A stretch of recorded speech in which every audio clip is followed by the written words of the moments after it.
Қисық сызықты трапецияның ауданын табу. Сабақтың мақсаты: қисық сызықты трапеция фигурасымен танысып, оның ауданын табуды үйренеміз.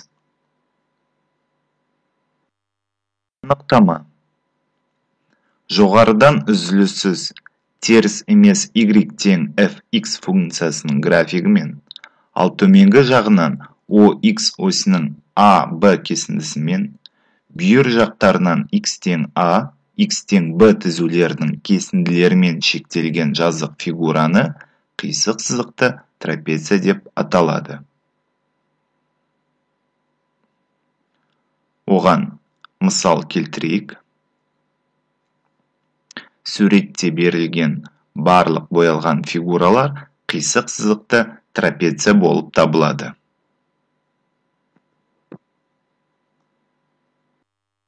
Қисық сызықты трапецияның ауданын табу алгоритмі. Біріншіден, fx функциясының графигін салу. Екінші, a және b мәндерін көрсету. Үшінші, fx функциясының алғашқы функциясын табу.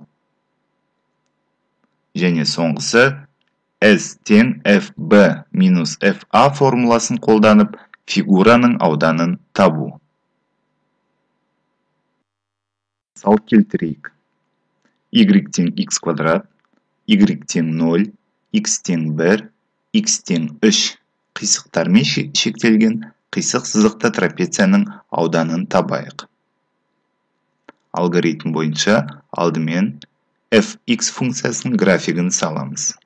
Біздің жағдайда x квадрат. Алгебра курсынан белгілі x квадрат функциясының графигі парабола.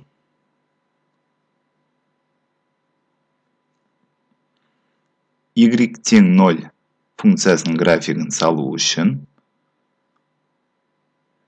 y тең 0 нүктесін таңдаймыз және оған перпендикуляр жүргіземіз. Ол ox осінің бойымен өтеді. x тең 1. X оси бойынан 1-ді таңдаймыз, X осіне перпендикуляр жүргіземіз. X тең 3-те сондай жағдаймен табылады. 1 және 3. Осы сызықтармен шектелген фигураны бояймыз. Бұл фигура қисық сызықты трапеция болып табылады. Келесі. A және B мәндерін анықтайық. X оси бойындағы жатқан кесіндінің ұштарын ол A және B болып табылады.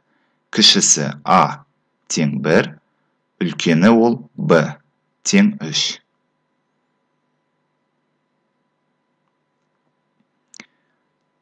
Келесі қадам функцияның алғашқы функциясын табайық. Кестеге сүйенеміз.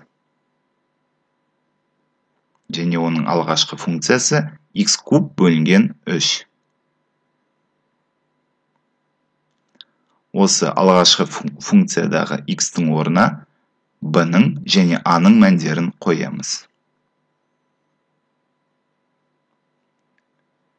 3-ті қояйық b-ның мәнін. Жауабы 27 бөлу 3. 1-ді қояйық x-тің орнына. 3-тен 1.